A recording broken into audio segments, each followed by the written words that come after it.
예, 불편하게 살기를 선택하십시오. 불편하게 살기를 선택하십시오라는 제목으로 하나님 말씀 증거하도록 하겠습니다. 우리가 그 야곱에 대해서는 자세하게 이번에 살피지 않았는데 그 야곱에 대한 그 스토리가 쭉 나오면서 창세기 35장에 가면 우리가 베델로 올라가자 하면서 그 클라이막스가 됩니다. 그러니까 야곱에 대한 축복과 야곱에 대한 절정의 장면이 나옵니다. 이제 우리는 당연히 이제 야곱이 끝났으니까 이제 요셉으로 넘어갈 것이다 이렇게 기대를 하는데 뚱딴지 같이 창세기 36장이 나옵니다. 36장은 짧은 성경이 아닙니다. 43절이나 돼 있고 에서의 족보가 쭉 나와 있다라는 것입니다. 그래서 이게 무슨 생뚱맞은 장이냐 이렇게 생각을 합니다. 이게 왜 중간에 왜 끼었지? 이렇게 사족같이 느껴질 때가 있다라는 것입니다. 그래서 우리 창세기 주석들을 봐도요, 이 창세기 36장에 대한 주석은 거의 없습니다. 뭐 잠깐 스킵하고 넘어가고 그냥 뭐 에서의 족보다 뭐 이런 식으로 몇 줄 하고 넘어가는 경우가 되게 많이 있다라는 것입니다. 근데 성경을 보는 중요한 시각 중에 하나가 뭐냐? 하나님의 시선이 머무르는 곳에 우리도 머물러야 된다는 것입니다. 하나님께서 지금 에서의 족보에 대해서 시선이 머무르고 있거든요. 그것도 대충 넘어가는 게 아닙니다. 무지무지하게 자세하게 지금 설명하고 있다라는 것입니다. 그렇다 그러면 우리도 하나님의 시선을 따라가는 것이 하나님 백성의 모습이라고 생각을 합니다. 오늘 일부러 제가 1절부터 43절까지 다 읽었는데 한 절 한 절 읽어보니까요, 주의 깊게 읽으니까 굉장히 재밌는 내용 되게 많죠. 그죠? 누가 누굴 낳고 여기에 뭐 익숙한 그러니까 아말렉도 이게 에서 족속이었구나, 뭐 이런 거, 미디안도 여기구나, 뭐 이런 걸 깨닫게 되지 않습니까?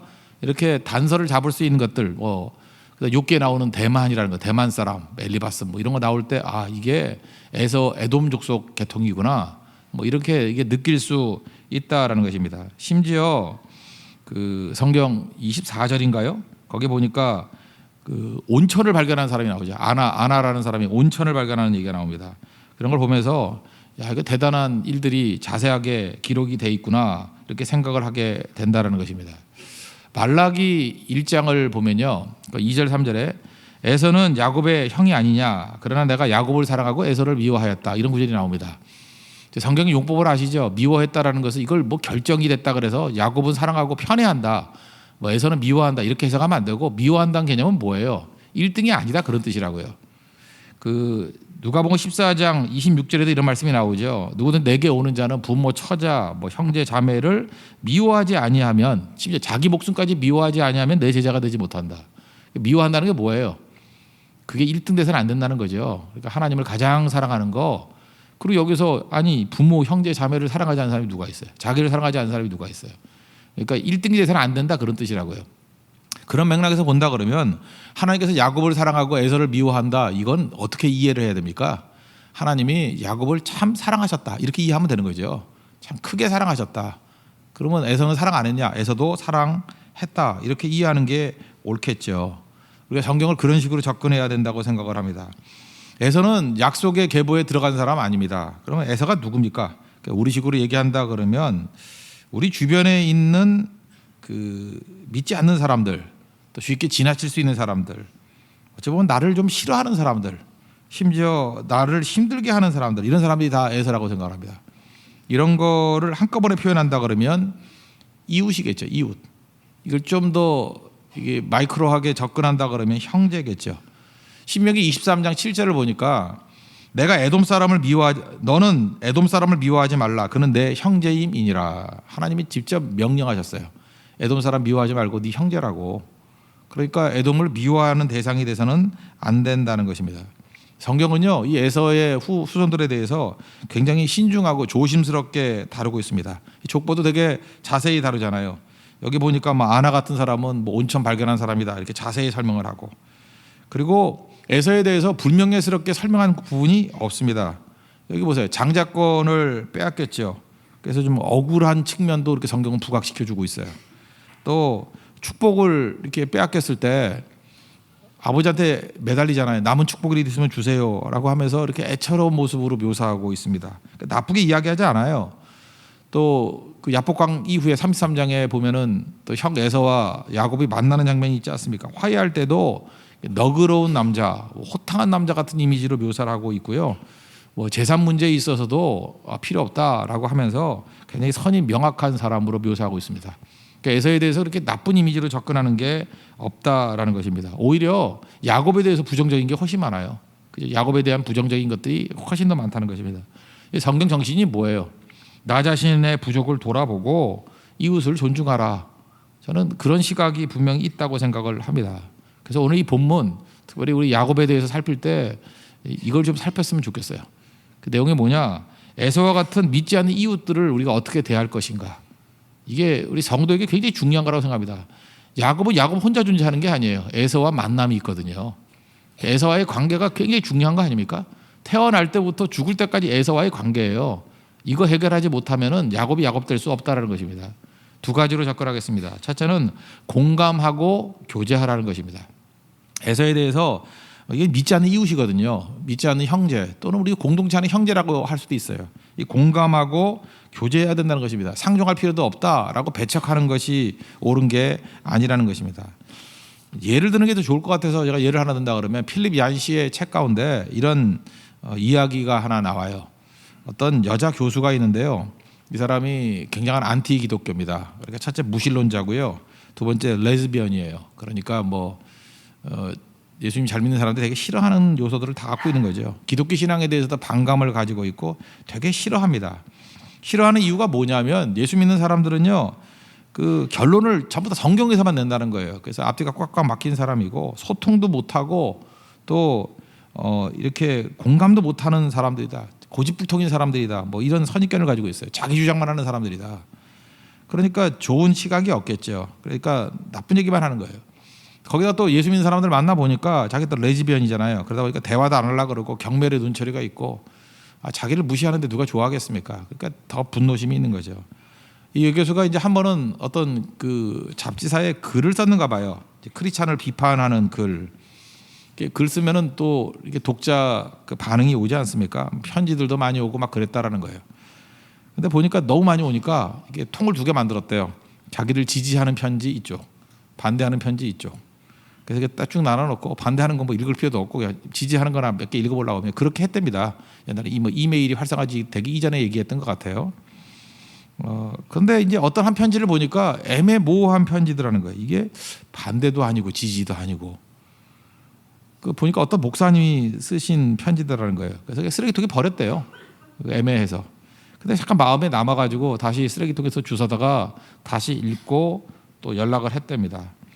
근데 그 목사님 내용은 뭐냐면 이렇게 무신론자고 레즈비언인 이 여교수에 대해서 일단 받아들여 주는 거예요. 그리고 또 만나봤더니 잘 들어주더라는 거예요. 경청해주고 또 어떤 데는 공감도 해주고 그죠? 또 아닌 거에 대해서는 또 아니다고 얘기해주고 좋더라는 거예요. 그래서 서로 같이 책도 이제 교류를 나누고 이 책 같이 읽읍시다.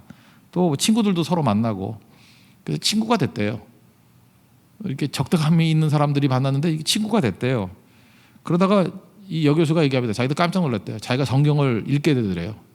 서로 교대를 읽다 보니까 이제 성경을 읽어보라. 그러니까 자기가 성경을 읽게 되더라는 거예요. 나중에는 자기가 교회 가서 예배까지 드리는 모습을 발견하게 되더라는 거예요. 그래서 깜짝 놀랐답니다. 이유가 뭔가 그 목사님이 나의 세상에 그들이 들어왔다고, 그죠? 나의 세상에 그들이 들어와서 나를 만나줬다고. 나중에는요, 이 여교수가 목사의 아내가 됐답니다. 여자 목사의 아내가 된 게 아니라 남자 목사의 아내가 됐대요. 그게 무슨 얘기예요? 동성애 떠났다는 얘기죠. 그 필립 얀시의 글에 쭉 나와요. 저는 애돔을 대하는 태도가 여기 이 목사님 같은 태도가 돼야 된다고 생각을 합니다. 그 적대감 바라는 거 그거 누가 못해요. 근데 그게 안 되는 거죠. 우리가 그 무시하고픈 사람들이 있어요. 그죠? 어떤 때는 주장이 다른 사람들이 있고 이 믿음이 다른 사람들, 또 상처가 많은 사람들, 한마디로 성깔이 안 좋은 사람들. 이거 교회 안에도 있어요. 이거 저거 문제가 있다라고 배척하는 거 그거 누가 못하겠습니까? 우리는 이 코드 맞는 사람끼리 만나는 걸 좋아하거든요. 그래서 코드 인사가 나쁘다 그러잖아요. 근데 교제도 코드 교제를 하는 사람들이 있습니다. 이거는 에서를 배척하는 모습이에요. 이건 성경의 모습이 아니거든요. 창세기에 4명의 족장 얘기를 쭉 하면서 36장 한 장 전체를 에서에 대해서 할애하고 있다는 거예요. 너희 옆에는 에서가 있다라는 거예요. 이웃이 있고 형제가 있다라는 것입니다. 믿음에 있어서 이것은 이들을 받아들이는 것은 이들을 품는 것은 중요한 문제다. 이 교회 안에서 보면 이런 거 있습니다. 이단 교회 다니다가 이렇게 오신 분들 있잖아요. 회심에서 온 분들. 그거에 대해서 꼬리 피어 달아놓고 맨날 수구수구하고 욕하고 하는 사람도 있습니다. 이건 하나님께서 기뻐하지 않을 뿐만 아니라 그건 심판이 있을 겁니다. 그죠? 그렇게 하는 거 아니에요. 만약 그런 식으로 했다 그러면 사도 바울을 어떻게 품었겠어요? 그럼 뭐 이단도 넘어서는 핍박자였는데 죽이는 사람들이었는데요. 실제로 있었습니다. 초대교회 바울이 뭘 좀 하려고 그러면 꼬리표 다는 사람이 있었어요. 성경에서 그 얼마나 그 분노의 반응을 보이는지 아시겠죠? 그 입 다물어야 됩니다. 그죠? 그런 거 말하는 건 정말 하나님이 가장 싫어하는 모습이라는 것입니다. 또 과거의 문제에 대해서 이렇게 색안경 끼고 계속해서 그거 들춰내는 사람이 있죠. 자기 이익을 위해서. 교회에서 다툼이 있을 수 있지 않습니까? 그래서 어떤 사람이 약점이 있다 그래서 뭐 저 사람 뭐 과거에 뭐 문제가 있었던 사람이다. 뭐 이혼했던 사람이다. 뭐 무슨 문제가 있다. 그거 입에 담을 얘기가 아니거든요. 근데 그런 식의 접근하는 사람들이 있습니다. 그건 최악의 사람이라는 것입니다. 그 성숙이라는 것은 뭐냐면요. 성숙하지 못한 사람을 품어주는 게 성숙입니다. 성숙한 사람 되십시오. 사랑이라는 게 뭔지 아십니까? 다 옳아야 되는 게 아니에요. 이해해 주려고 하는 거, 그게 사랑입니다. 하나님 앞에서 이 모습이 반드시 있어야 된다고 생각을 합니다. 성숙은 그런 거예요. 그 사람의 그 연약함, 이 애서다운 모습을 품어주는 겁니다. 어떤 교회에서 있었던 일인데요. 이게 사람이 봉사를 하는데 이게 상처를 잘 받는 사람이 있지 않습니까? 상처를 잘 받는데 그 사람마다 이게 스타일이 틀리잖아요. 이분이 열심히 되게 있는가 봐요. 그래서 이게 교회에서 이렇게 개척교회인데 이렇게 식사를 하다 보면은 뭐 이렇게 음식을 갖고 오는 거예요. 갖고 오는데 열심히 있는 사람이 또 상처도 많이 받잖아요. 그죠? 자기 뭐 뭘 한다 그러면. 근데 이분은 이제 좀 안 좋은 버릇이 있는데 뭐냐면은 알뜰해서 그런지 모르지만 음식을 못 버리는 거예요. 맨날 냉동실에다 꽁꽁 얼려가지고 이렇게 뭐 하여튼 냉장고에 이렇게 음식 많은 여자분들 다 회개하고 반성하십시오. 그 먹어서 없애든지 버리든지 그 빨리 비워야 되거든요. 그게 냉장고에 들어가 있다고 다 안정한 게 아닌데 타게 병나는 건데 이분이 좀 그랬던 것 같아요. 냉장고에 보관하는 걸 너무 좋아하는 분이에요. 반드시 상하게 돼 있죠. 그죠?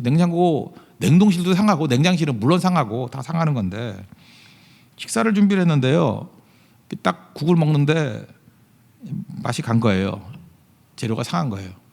그때 이제 교회가 이제 사이즈가 작으니까 이거 상했다 그러면 이제 이분 또 상처 입을 거고 어렵고 이제 그런 상황이 벌어질 분위기였대요. 그때 어떤 한 분이 그 옆에 먹으려고 하는 걸로 뺏어가지고 자기가 다 먹어버렸대요. 그리고 배탈 나가지고 입원했대요. 이유는 뭐냐? 그거 먹다가 분명히 배탈 나면은 초신자들이나 이런 사람들 또 상처 있고 이게 뭐냐 그럴 수 있고 또 그렇다고 상했다가 먹지 마 그러면 또 준비하는 사람이 문제가 되고 이분 말 안 했어요. 그냥 내가 먹고 끝내지. 나 건강하니까. 근데 뭐 건강해도 그거 먹고 될 리가 있나요? 쓰러져 버렸죠. 그 이유가 뭔지에 대해서 이렇게 아름아름 알려지고 난 다음에 이 교회가 초창기 때 하나 되게 되는 게 원동력이었대요. 이게 에서를 대하는 태도예요. 이제 뜻을 아시겠죠. 직설적으로 말할 수 있죠. 너 문제 있다. 나 섭섭하다. 뭐하다.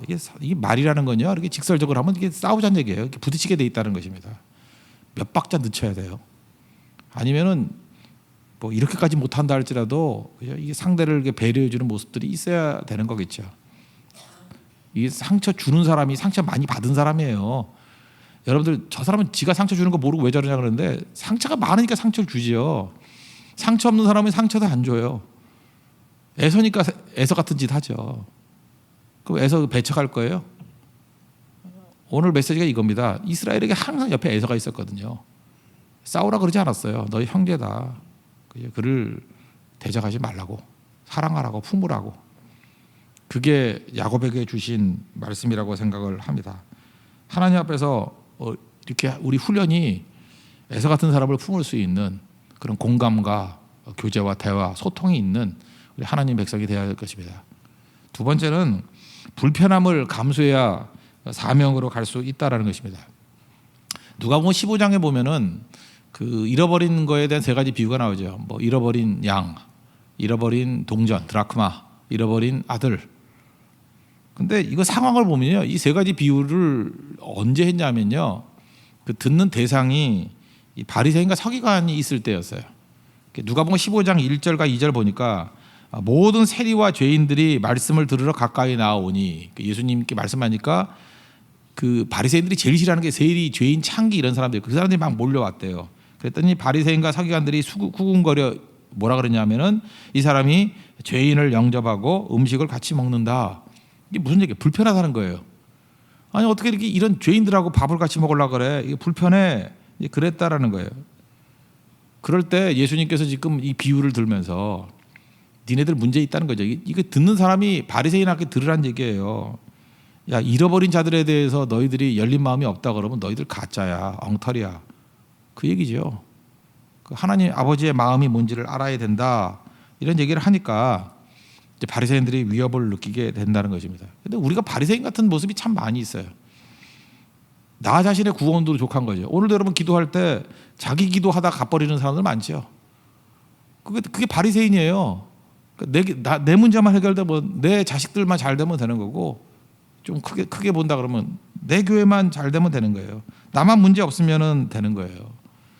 그리고 세상이 썩었다 그러면서 그런 거 있잖아요. 이 썩어가는 세상 가운데 우리를 건져주시고 감사합니다. 그게 누가복음 18장에 나오는 바리새인의 기도하고 뭐가 달라요? 이 세리와도 같지 아니함을 감사합니다. 그죠? 우리 토색 뭐 이런 거 안 하고요. 간음 안 하고요. 우린 깨끗하잖아요. 11주 잘 내고 금식하고요. 창세기 36장에 나오는 에돔이 아니라서 감사합니다라고 기도하는 거 똑같다고요. 그건 성경 정신이 아니라는 것입니다. 하나님의 시선과 같이 하나님의 시선이 머무르는 곳에 우리도 머물러야 된다고 생각을 합니다. 제가 지금 최근에 이제 독특한 질문을 받았는데 이런 질문이었어요. 이제 선교를 가지 않습니까? 이제 국내 선교를 가는데 이런 질문에 난 갑자기 놀랐어요. 목사님 어떤 교회를 가는데 그 교회에서 전도해서 그 교회로 이끌는 것이 옳은 겁니까? 난 도대체 뭔 소리를 하는지 모르겠어요. 그러면 거기 전도하러 갔는데 그럼 그 교회를 이끄는 게 옳은 거지. 그래서 무슨 얘기인가 했더니 이런 거예요. 그 교회 이제 목사님이 상태가 안 좋다는 거예요. 믿음도 없고, 그 다음에 눌려 있고, 부정적이고, 전도 안 된다 그러고, 그러니까 자기가 볼 때 전도해서 데려가 봐야 정착도 못할 거고, 부흥도 못할 거고, 이제 그럴 걸 하는 거예요. 그럼 거기 선교를 왜 가요? 거기 딴 데 가지? 그 마음 속에 뭐가 있냐면 이런 거예요. 그러니까 의욕 있고 뜨는 그런 교회 가고 싶다라는 거죠. 그럼 거기는 선교가 필요 없죠. 그냥 놔둬도 이미 부흥했을 건데. 우리는 그 선교를 해도 자기 중심적이에요. 기분 좋은 곳에 가려고 그러고요. 신나는 곳에 가려고 그러고 열매 많은 곳에 가려고 그러고. 열매 없는 곳에 좀 가면 안 돼요? 한번 보세요. 거기 있는 목사님이 왜 그렇게 됐겠어요? 너무 어려우니까. 그죠? 너무 전도가 안 되니까. 너무 침체되어 있으니까. 그때 선교팀이 가가지고 좀 침체 경험을 같이 좀 하면 안 돼요? 우리는 3일 있어도 이렇게 침체가 힘든데 이분은 그 몇 년 동안 이러고 있었으니 얼마나 힘들었을까? 그 같이 좀 나누면 안 돼요? 절망 경험도 좀 같이 나누면 안 돼요? 사람이 비슷한 경험을 같이 하는 사람이 옆에 있으면 힘이 되거든요. 고립 경험 이런 거 같이 좀 해주면 안 되냐고요. 그리고도 계속 하려는 의욕을 보이면 그렇지 나도 다시 일어나야지. 그냥 우리는 한마디 해주고 우리 보고 빨리 작업받아. 우리 평신도 드리잖아. 목사가 뭐 하는 거야. 이렇게 하면 안 되고요. 기다려줘야죠. 그분들이 처음부터 낙심했겠습니까? 어려움이 있으니까 그런 거죠. 여기 낙심하는 사람이 누가 있어요? 힘들겠구나 하고 공감하는 그런 모습이 있어야죠. 그래서 여러분들이 뭘 생각해야 되냐면은 불편한 곳을 향해서 나아가는 모습이 꼭 있어야 된다는 것입니다. 우리가 지금 기독교가요. 소비자 중심적인 기독교로 변화가 된 것 같아요. 이렇게 소비자 같은 신앙생활을 해요. 그러니까 뭐예요? 내 필요가 뭔가 이걸 생각하는 거야. 그러니까 내 필요를 채워줄 수 있는 교회가 어딘가. 이게 무슨 이마트 찾아가는 거하고 똑같은 거 아니에요? 내게 필요한 게 이거니까 어디 가서 살 수 있지? 그러니까 소비자 중심적인 신앙이에요. 어느 교회 가면 나를 잘 섬겨주지? 어디 가면 우리 애들 교육을 잘 시키지? 어디 가면 목회 서비스가 좋지? 여러분들 그렇게 서비스 받아놓으면요, 사실은 거기서 머무르는 거예요. 더 깊어지는 하나님의 사명으로서의 성도로 서지는 못한다는 것입니다. 절대로는 빛도 아니고 소금도 아니고 사명자도 아니고 사실은 그게 성경에서 말하는 떨거지들이거든요. 자기는 잘났다고 생각할지 모르지만 그게 바리새인이거든요. 하나님께서 우리에게 은혜 주신 걸 가지고 그 다음에 우리가 해야 될 일이 무엇입니까? 희생하는 것, 섬기는 것, 헌신하는 것으로 나아가는 것, 그게 꼭 필요하다는 것입니다. 우리 계속 먹기만 하면 살찌잖아요. 이제는 나가서 섬길 줄 알고 또 희생할 줄 아는 모습이 있어야 되겠죠. 그런 의미에서 우리가 어떤 모습을 가져야 되느냐, 우리 안에 있는 게 아니라 블레싱, 축복 다음에 어디로 가자고요? 미션으로 가야 된다고요. 우리 안만 생각하는 게 아니라 그 예수님께서 요한복음 10장에서도 나오잖아요. 그 16절에 또 이 우리에 들지 아니한 다른 양들이 내게 있어 내게 인도하여야 할 터이니, 우리 안에 있는 이 울타리 안에 있는 양만 보지 말고 장차 회복될, 장차 예수 믿게 될 우리 밖의 양들을 바라보는 눈을 가지라는 거예요. 거길 향해 나아갈 줄 알아야죠. 밤낮 여기 있는 일꾼만 볼 게 아니라 장차 올 일꾼들을 바라보고 그 비전을 향해서 나아가는 눈이 있어야 된다는 것입니다. 이거를 복잡하게 얘기하지 말고 이게 가능하기 위해서 필요한 게 뭐냐 하면 불편함을 받아들인 영성이에요. 무조건입니다. 불편함을 받아들이지 못하면요 절대로 사명으로 나갈 수 없습니다. 절대로. 예수님 제자들이요 복음을 증거하지 않았다 그러면 그들에게 핍박도 없었어요. 근데 그들이 언제 불편했어요? 복음을 증거하고 전도하고 선교하려고 할 그때부터 불편했던 거라고요. 불편을 넘어서 죽을 위기에 처하게 됐다고요. 그러면 불편하거나 죽을 위기 거부하면 사실은 자기 혼자 잘 먹고 잘 사는 바리새인 되면 돼요. 바리새인은 핍박이 없습니다. 바리새인은 불편함이 없어요. 바리새인은 코드 교제를 하니까 편안해요. 그러나 망할 놈들입니다. 회칠한 무덤이고 독사의 자식들아, 그 모든 예수님의 욕이 다 바리새인 향해서 한 거예요. 우리가 신약에서 바리새인이 문제가 됐던 것이 세리죄인들 품지 못한 거예요. 즉 창세기 36장에서 나오는 이 에서 자손을 품지 못하면 바리새인 된다는 것입니다. 여러분 공감하십시오. 또 한 가지 무조건입니다. 그냥 여러분들 이렇게 복잡하게 생각해봐야 헷갈리는 건데 다 알아요. 불편함을 받아들인 영성을 가지십시오. 계속 불편하게 살아야 돼요. 계속 불편하게. 예를 들어서 편안하게 해주니까 교인이 오더라. 그거 틀린 거예요. 불편했더니 교회를 떠나더라. 그것도 틀린 거예요. 그거 다 가짜들이에요. 그러니까 교회가 편안하게 만들어주는 것만 하는 건 교회가 아니고요. 불편함에도 불구하고 성도들이 더 뜨겁게 헌신할 수 있다 그러면 그게 진짜 교회입니다. 그게 주님께서 원하시는 모습이라는 거예요. 야곱에게 주신 명령입니다. 애서 품으라는 거예요. 너만 잘난 게 아니라는 거예요. 하나님 앞에서 우리도 창세기 36장을 품고 하나님의 거룩한 뜻을 이룰 수 있는 믿음의 종 되길 바랍니다. 소비자 지향적인 신앙생활 하지 마십시오. 우리는 십자가 지는 인생, 또 애서를 품는 하나님의 불편함을 감수하는 거룩한 인생이 되어야 될 것입니다. 그게 아버지 하나님의 마음입니다. 그 마음 품고 나아갈 수 있는 믿음의 종 되기를 축원합니다. 모두 자리에서 일어나겠습니다. 하나님 아버지의 마음 찬양하겠습니다.